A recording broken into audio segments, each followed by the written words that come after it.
5, 4, 3, 2, 1. Here we go.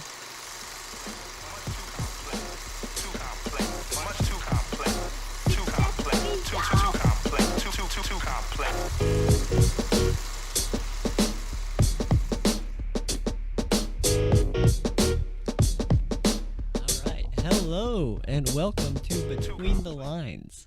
I just want to start off by saying thank you for tuning in, listening, and watching. It means a lot to me to see your guys' views, and it makes me want to progress and get the podcast that much better. So thank you for all your support. And as some of your returning listeners might have already observed, I've upgraded and acquired some video feed, which I felt like was a nice upgrade. It not only makes it more fun for me, but for you as well. It kind of lets you see my reactions and makes the podcast that much more intimate, which is an essential part of a podcast, I think.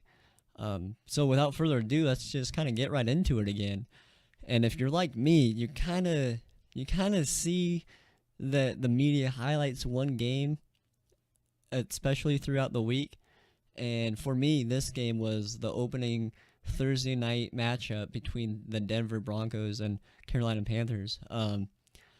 It was a great opening matchup for not only Denver fans, but football fans in general, because we couldn't ask for a much better matchup.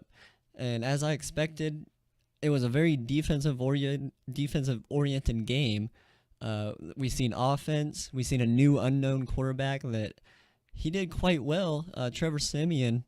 So he did quite well, did some rookie mistakes, but that was to be known, really. He'll progress. I think he's the real deal. Anyways, we also seen a well-executed, nail-biting comeback win, which was awesome. We got to see the adjustments that Carolina and Mike Shula, their offensive coordinator, made to incorporate Kelvin Benjamin and account for Von Miller and DeMarcus Ware. And realistically, it was all going to plan until they stopped chipping Von Miller with their right guard. I can't think of his name right now, but in the fourth quarter, really, they kind of left Mike Remmers to have those one-on-one matchups like they did during the Super Bowl. And Von Miller and DeMarcus Ware coming around that edge, they kind of took advantage of it. However, it did come down to Denver's defense making a critical stop, which they had to do, and had some luck with the old tactic of icing the kicker, which, I've always wondered what it felt like afterwards for him in the locker room. I wonder if it's like the players say, and how it's not his fault. We should have never put him in that position. That's got to be BS, right? They got to be lying. Of course it's his fault. He only has one job, and his job is to kick the ball through the uprights in game-winning positions like that, or else, why even have a kicker? Why not just go for it every fourth down the whole game? I kind of remember having that feeling. I kind of want to share a story with you. I'll never forget this story because I was 11, maybe 12, and I was on a Little League team. We made it to the regional championships, and I was pitching. I'll never forget it. I was pitching, and we were up by 2, and it was the top of the 7th. Little League, they only play 7 innings. They may have changed it, but when I was playing, it was only 7 innings. So I was like a good pitcher, mind you. I pitched all the time for my team, and this particular time, I think I pitched the 3 innings prior. So I went through the lineup. I didn't give up any runs. And so we're in the top of the... So we're up by 2. We're in the top of the 7th. And I walked the first batter, right? Struck out the second.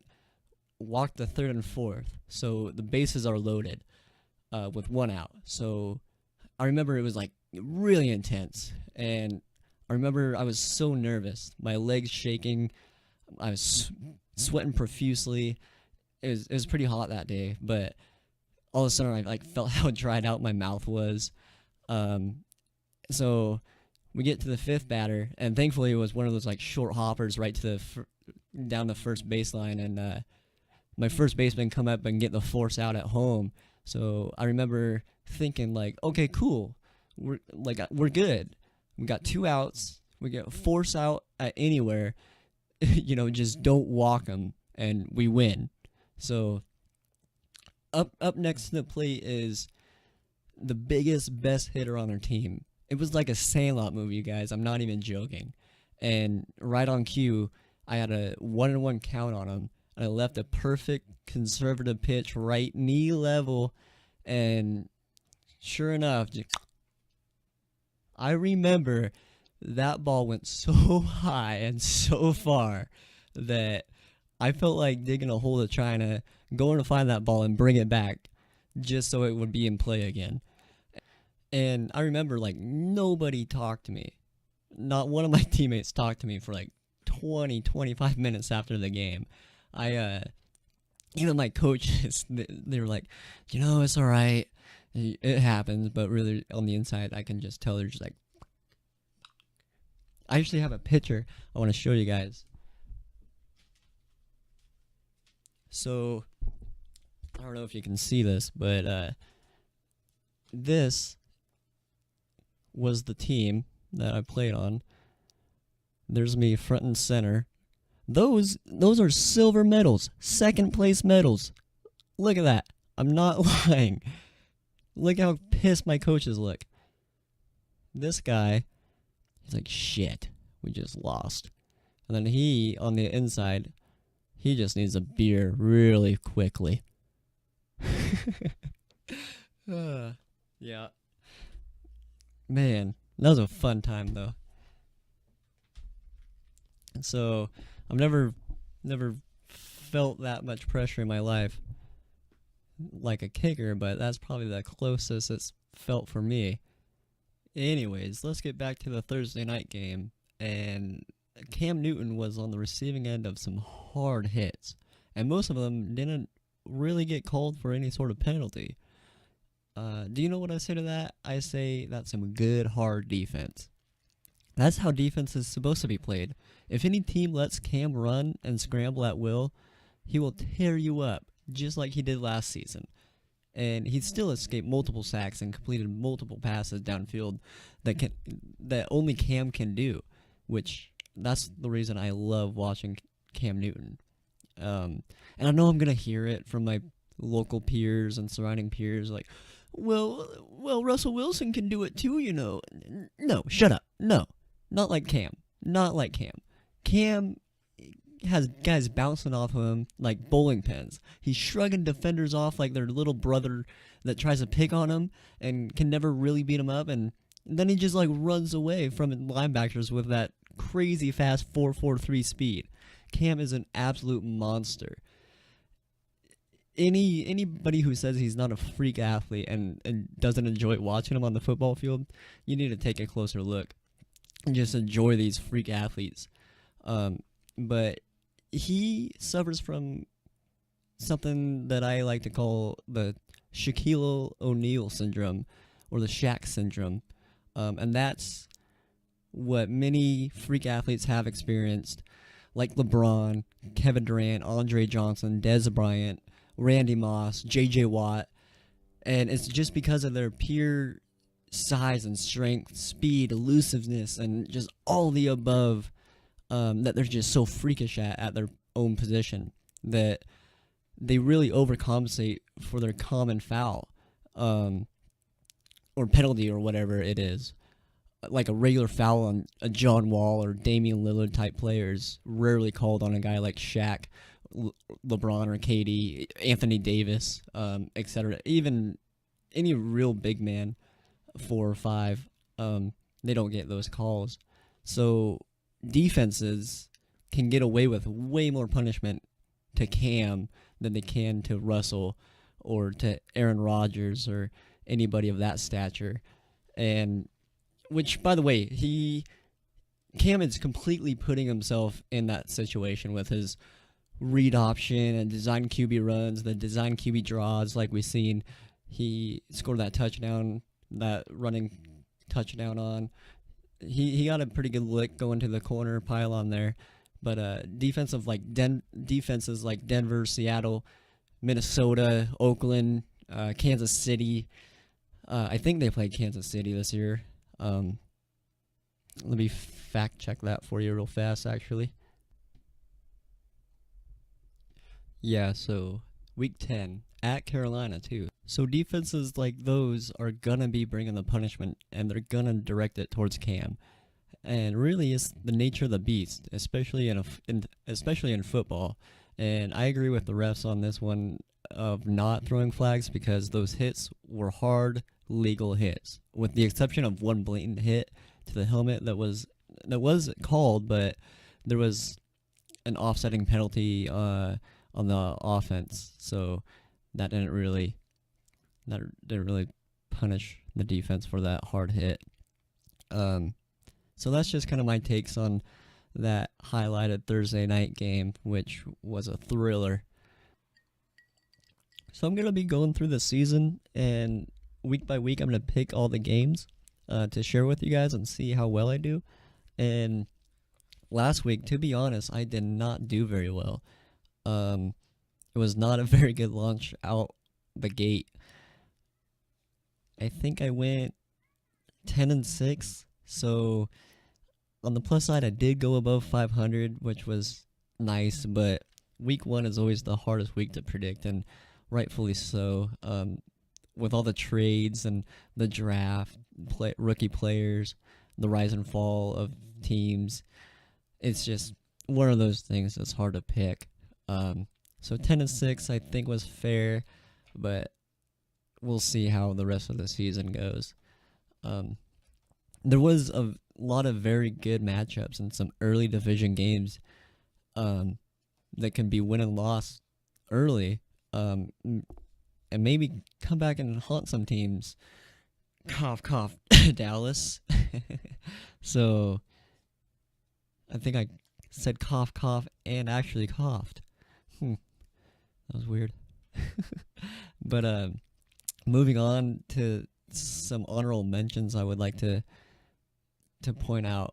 For starters, I'm going to keep it at home and give a shout out to Jeremy Lane. He had a great game. He picked up right where he left off and continued to fill his role on the other side of the field from Richard and keep his receivers at bay. I noticed he made some great open field tackles. He may have not gotten the tackles on these, but he blew up multiple screen passes. That was very impressive.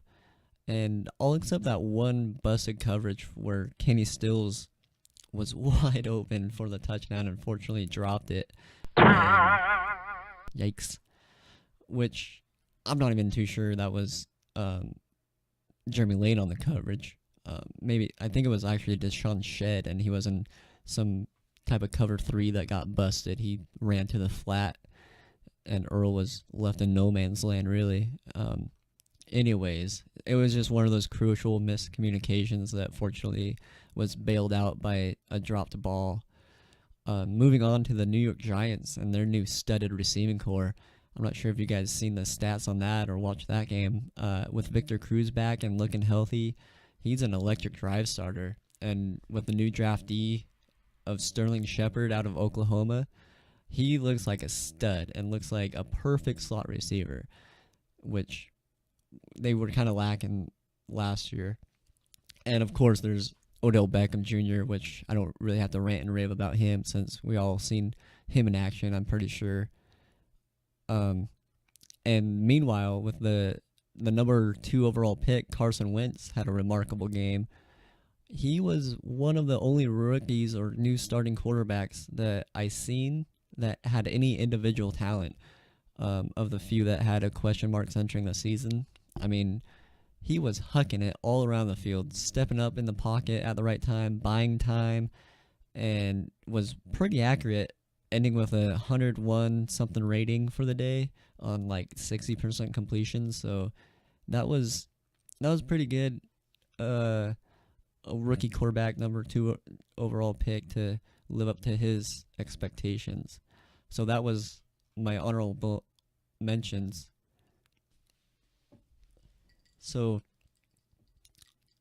I'm gonna go ahead and give you my picks for next week, this upcoming week.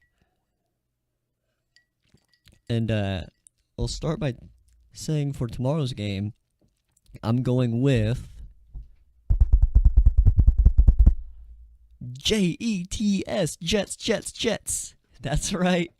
The way Matt Forte ran last week and is going to run on Buffalo, I think there's no way Buffalo's 3-4 defense and D-line has any chance to stop him.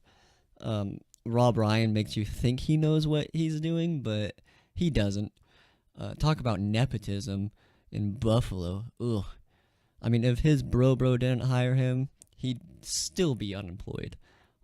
And also the way the Jets defense stands out to me in this matchup, I think the Jets control the clock and escape with like a 26-20 win. So it should be a good game tomorrow night. So I'm just going to kind of go down the list and tell you guys what my picks are. So I'll start out. I already said Jets, Carolina at San Francisco at Carolina, rather. I have Carolina. Dallas at Washington. I have Washington. Cincinnati at Pitt. I got Cincinnati. New Orleans at Giants. I got New York Giants. Last year in this game, it was a crazy shootout. The Saints won. It was like 52-49 or something, but Drew Brees and Eli Manning just had a shootout. I'm going to look up the stats because I want to get this right, but Drew Brees had, here it is, 505 yards and 7 TDs, while Eli Manning had 350 yards for 6 TDs. Odell Beckham himself had 3 of them, and with that new receiving core like I pointed to earlier, I think it's going to be another shootout, and this time it's going to be flipped in the Giants' favor. Miami, New England. I have Miami, New England. I think their offense is just not what it's cracked up to be. Kansas City at Houston. I got Kansas City. And if you guys get a chance to watch this game, I think it's going to be a battle between DeAndre Hopkins and Marcus Peters. If you don't know who Marcus Peters is, he's from UW. He's a cornerback for Kansas City now, and he was a interception leader last year. So he looks like a young stallion at cornerback. The next Richard Sherman maybe, or I don't know, I hate to say it, but Josh Norman or something. Just another good top cornerback that is up and coming. So pay attention to that. I know I will. Tennessee at Detroit. I have Detroit. Baltimore at Cleveland. I have Baltimore. Seattle at LA. Needless to say, I have Seattle. Tampa Bay at Arizona. Jacksonville at San Diego. I have San Diego. Atlanta at Oakland. I have Atlanta. Indy at Denver. I have Denver. I just don't think Andrew Luck is that defense is going to get to him. They have no offensive line at Indianapolis for him. Poor guy. Green Bay at Minnesota. I have Green Bay. That's another good division matchup that's going to have early implications for that NFC North. Philadelphia and Chicago. I got Philadelphia. I think Carson Wentz is the real deal, like I said, and against that dismal Bears defense, he should have himself another solid outing. So if you guys in need of a fantasy quarterback, I would take a shot with Carson Wentz. So that is my weekly predictions, and I will retouch on that next week and see how I did. Hopefully I improve and go better than 10-6. So now it's time to get to some Hawk Talk. And let's just get the big concern out of the way real fast. And the injury report on Russell Wilson, the latest was that he had x-rays and MRI on Tuesday, and they came back clear, so we can all take a deep breath in that sense. And also he's been proactive on Twitter and Instagram and stuff like that, saying and showing that he's all right. But, I mean, you know, as Drake says, last name ever, first name greatest. Like a sprained ankle, boy, I ain't nothing to play with. But I'm 99% sure he'll play Sunday, unless he retweaks it, getting off the plane at LAX or something crazy like that happens, you know. So, but as for the game itself, there was a lot of empty sets and shotgun formations like I anticipated, and that allowed Russell to get rid of the ball quickly. I think like the first 2 or 3 plays were quick bubble screens to Tyler Lockett and a quick slant to Doug Baldwin. And in the whole first half, he was only really knocked down and hurried 2 times. And I kind of credit that to the tenacity of Miami's D-line, but with Ndamukong Suh, Cameron Wake, and the acquisition of Kiko Alonso and Mario Williams really revamped that front 7 like I kind of pointed to last podcast, which allowed some other key players to get some favorable one-on-one matchups with our young, inexperienced O-line. But I think they held up pretty well in the pass protection. We blocked that field goal, which was exciting, and showed some real determination to keep Pete Carroll's opening home streak alive. I think it's up to 7-0 now, so that's a pretty sweet little running stat that he's got going for him. Another factor was that, for the most part, we kept Jarvis Landry quiet, which was a pivotal part for us to do, all except for that one nice short catch and run he had. He can be a real game changer if DBs sleep even a little bit on him. He's a real threat. But after halftime, I was a little worried coming out in the second half.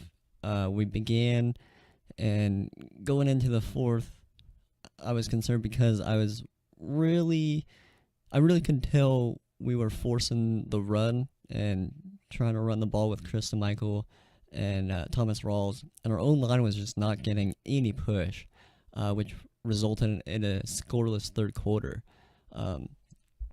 But I read that we did have 21 first downs in the box score, and Russell threw the ball more than ever. And I think like 16 of those first downs were through the air. So Russell, he got some respect in that sense of just being responsible for keeping the drives alive. And I think until Thomas Rawls gets back into the groove of things, it'll continue to be like that for the next 2 to 3 weeks. But we also control the clock very nicely, and we never looked confused or panicked, which I love to see. The time of possession was around 35 to 25 in favor for us, which I'm a big advocate of. If you can control the clock, you have a much higher chance of winning the game. I just got a text from my buddy Zane. All right, sorry about that.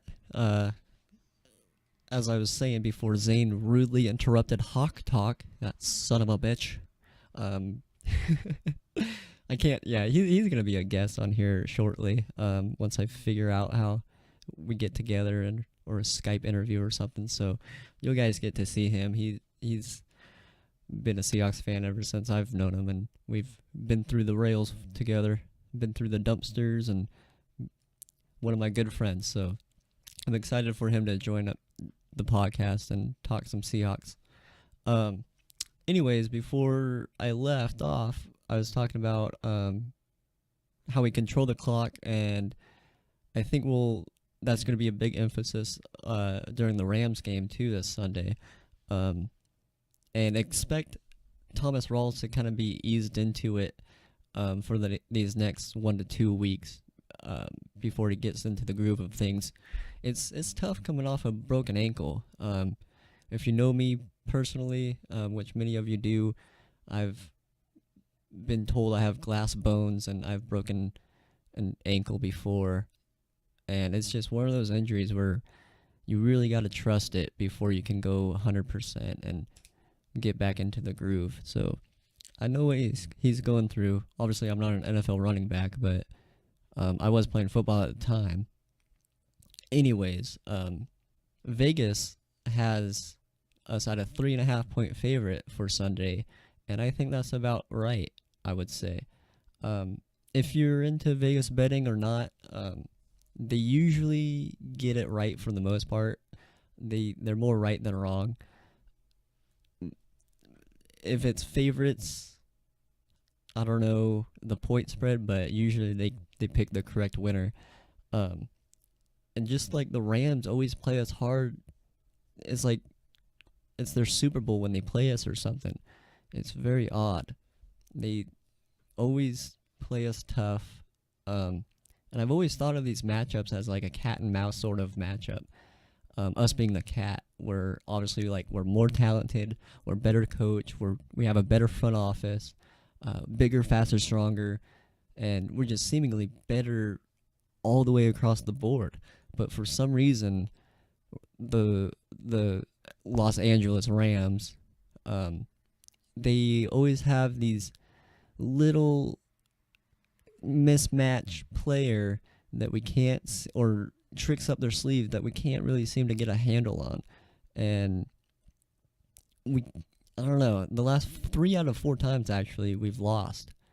Last year we lost both games, and I think the year before that we split, and then we blew them out. Up here it was like 20-6, but the other 3 that we lost, it was pretty close, within one possession, 3 to 4 points and stuff. So it's gonna be another gritty game. I feel like, but on the other hand, I'm just kind of putting it out there that it's another one of those trap games that the Rams know us. And just to play devil's advocate here, but Jared Goff is likely to start, so he might live up to his #1 overall pick status. Russell Wilson's ankle might be more serious than he and the team is putting on, which is going to force him to stay in the pocket and allow, like, the William Hayes and Aaron Donald, Robert Quinn, and that studded D-line to get pressure on him. So look for that early and often. I know that's what Los Angeles is going to think. They're going to come after him early and often. However, I may be biased here, but I think there's just way too many question marks and restrictions that Jeff Fisher and that coaching staff is going to put on Jared Goff right now. A new quarterback coming against the Seattle defense. They're not going to lean on Jared Goff to win the game. And I don't see any other mismatch at tight end anymore since they let Jared Cook go. And let's be honest, last year, he pretty much single-handedly beat us. That was hard to watch. So therefore, with him gone, I think we can focus on stopping Todd Gurley and let Earl kind of stalk Tavon Austin. And not to mention, debuting against the Seahawks, Jared Goff debuting against the Seahawks, that's like scooping buckets of water out of your sinking boat. I mean, you'll last a little while longer, but eventually you're going to sink, and you're going to get very wet. And when I say wet, I mean very sore the next day. I think we can get defensive score this week, whether that be like a pick six or a triple S, sack, scoop, and score. So I think our defense is going to have a heyday, really. Multiple sacks. So I'm just stoked to see this matchup and what the Rams bring out after their embarrassing Monday night shutout from the Niners.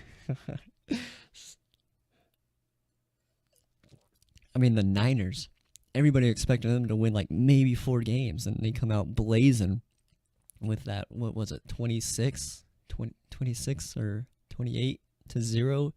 Nevertheless, good God, where were the Rams? And so that brings an end to this week's Hawk Talk, as well as this episode.